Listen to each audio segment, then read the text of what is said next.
Hey riders, welcome to another video in our adventure motorcycle review series. I'm Eric Lang with Ride Adventures. I've been riding and guiding motorcycle trips around the world for over 10 years now, and finally available here in the US market is Yamaha's Ténéré 700, their answer to our request for another great middleweight adventure bike in the market. Did Yamaha deliver though? Let's get into it and find out.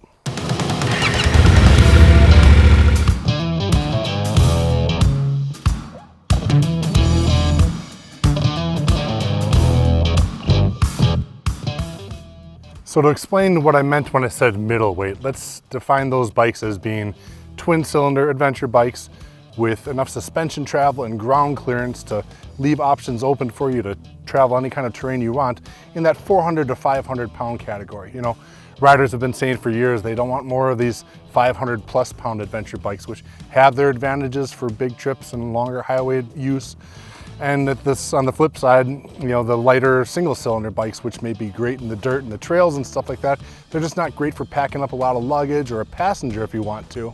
So again, when I think about an adventure bike, I'm thinking about the bike that is basically in the middle of every possible use you would want to use it for. And having a bike that weighs about in the middle of all these options is the answer to that call.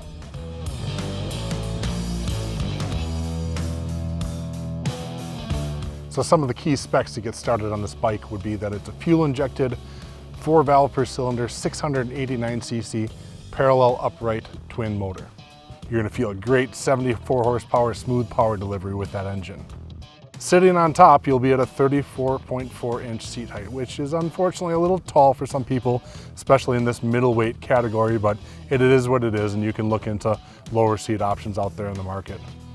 With 4.2 gallons of fuel capacity in the tank, should be good for a couple hundred miles of range. Of course, that's going to depend on the rider and the conditions. They're saying 452 pounds wet, meaning full of fuel, coolant, and oil and everything like that. Not bad, again, putting that smack in the middle of that middleweight category that I'm talking about. And then with 9.4 inches of ground clearance being provided by 8.3 inches of front suspension travel and 7.9 inches in the rear.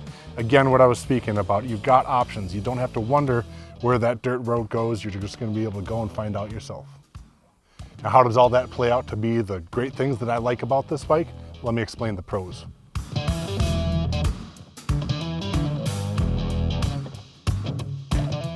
So when I'm riding this bike, I feel those 74 linear, nice, smooth horsepower pulling from all the way on down low, all the way up through high revs. There's a little bit of a bump at about 6,400. It tends to lurch a little bit, but all in all, very smooth linear power at your command where you want it to be.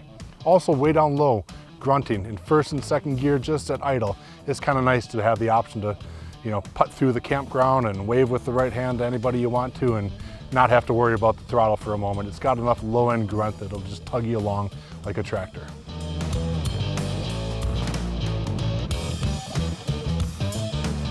So of course that power is an important thing, but how it's delivered to the rear wheel into the ground is another. And Yamaha did something really unique here.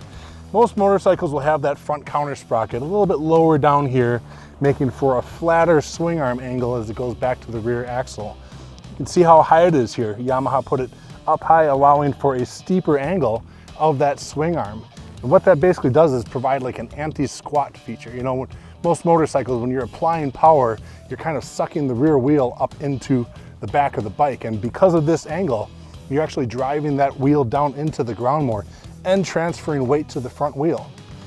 I'm going to point you to a video on the link in the description below. Ryan and the team at Fortnite actually did a great job with props and explanations of how this actually works. But this all plays out to, in terms of riding and what you're doing out there, turns and things like that. Again, having more weight on the front wheel in turns and not sucking up your suspension just by putting on power like that, all works out to better traction and again, better turning, more agility. Really works out great, the anti-squat feature that they put in here.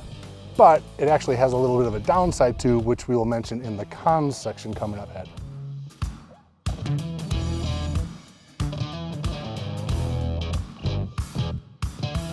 So another thing I like about this bike is again how it's all wrapped up together in its stature and its size and its feel and its shape. You know, some bikes are shorter and squat and fat. Some are tall and linear and more thin and narrow.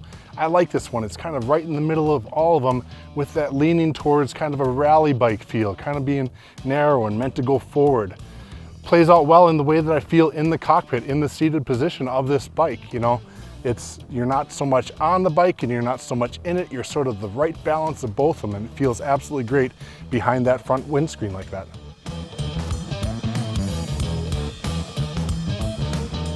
Another great but simple feature is the fact that it does have the 21-inch front wheel and the 18-inch in the rear. You know, there's adventure bikes with 17s and 19s in the front and 17s in the rear and stuff like that. To me, the best combination is still that 21-18. The 21, because if you're gonna do some of that dirt riding, if you're gonna be off-road and in ruts and things like that, just that couple more inches over, say, a 19-inch is an advantage I like to take when I'm riding.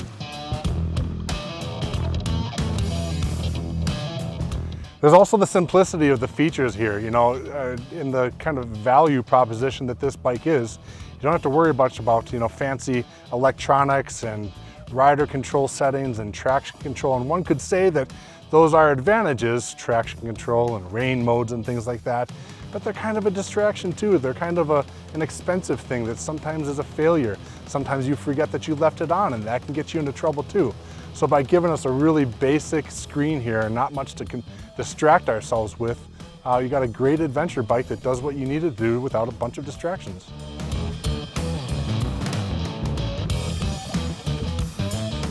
So Yamaha did give us some adjustability with full preload compression and rebound suspension adjustments in the rear, and then the compression and rebound in the front.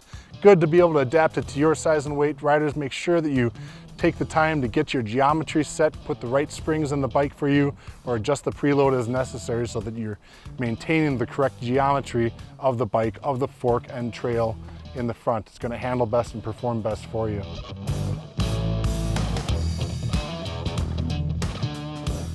Instead of giving us some of these tiny little foot pegs like some manufacturers do, Yamaha did actually give us a nice wide girthy foot peg for that standing position. For those longer days when you might be on your feet a lot in the dirt, having something that really is, you know, maybe not the best foot peg on the market, but pretty good to start with. Nice to have that already included in the bike package.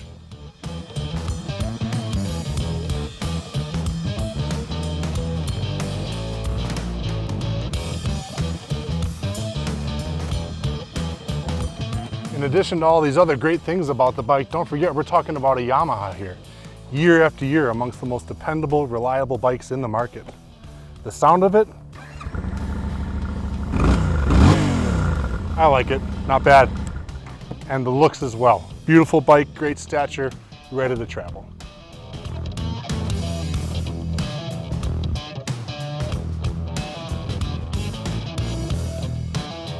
So ultimately a great looking bike, but the fit and finish on some of these parts isn't quite what it could be.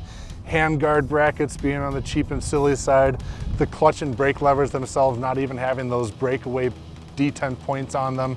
Could have been a couple of extra efforts in some of these parts just to finish it off a little bit nicer, but at the price point given, it's understandable.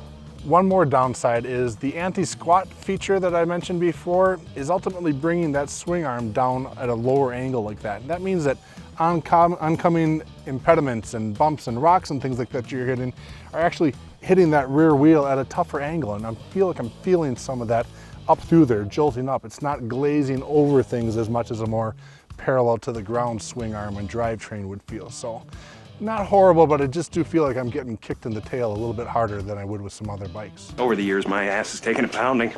So another point would be the stressed member chassis, and that the engine is essentially part of the frame. Now, it's not so bad across the board. In other bikes, you can have sort of a weak point there, a bike that maybe isn't meant to take some of the hits that other more rigid chassis are handling. But you know, this one seems pretty well laid out. It's just you have to kind of question whether a stressed member chassis using the engine as the frame like that is going to hold up for some of the rigors of off-road riding.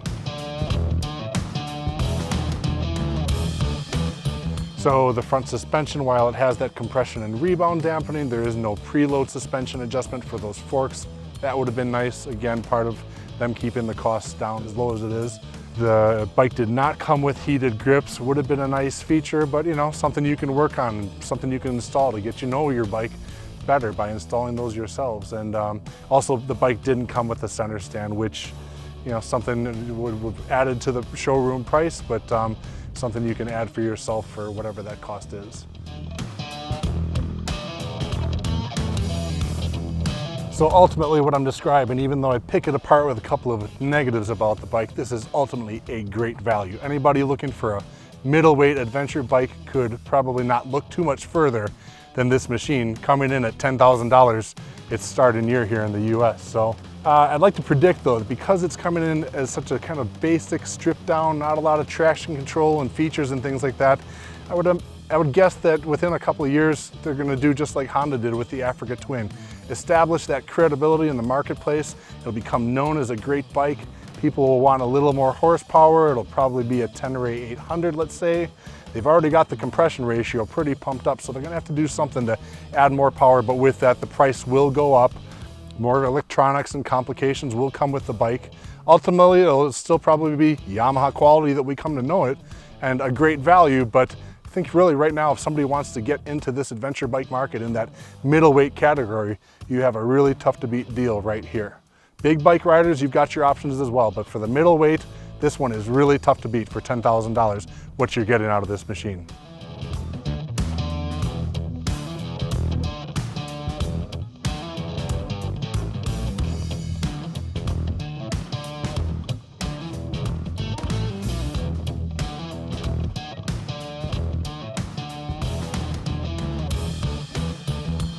So what do you think? Have you ridden this bike yet? I think for entry-level riders, they're gonna appreciate the value and where this brings them into the world of adventure riding, and higher level, more experienced riders are gonna appreciate this bike's performance. Great bike across the board. The tiny little list of cons that I mentioned, too little to even really make serious note of. So thanks for commenting below. Let us know what else you want to learn about and other bikes that we should do reviews on. Be sure to like and subscribe and hit the notifications button and keep watching out for the next videos to come out. So thanks for watching, everyone. Yeah, on the fly here. You got a fly swatter? Where's that fast hand of yours? Yeah, but good, he's flying around you now. I know he's there. Dang. Oh, that was right on the dick. It was right on the tip, basically.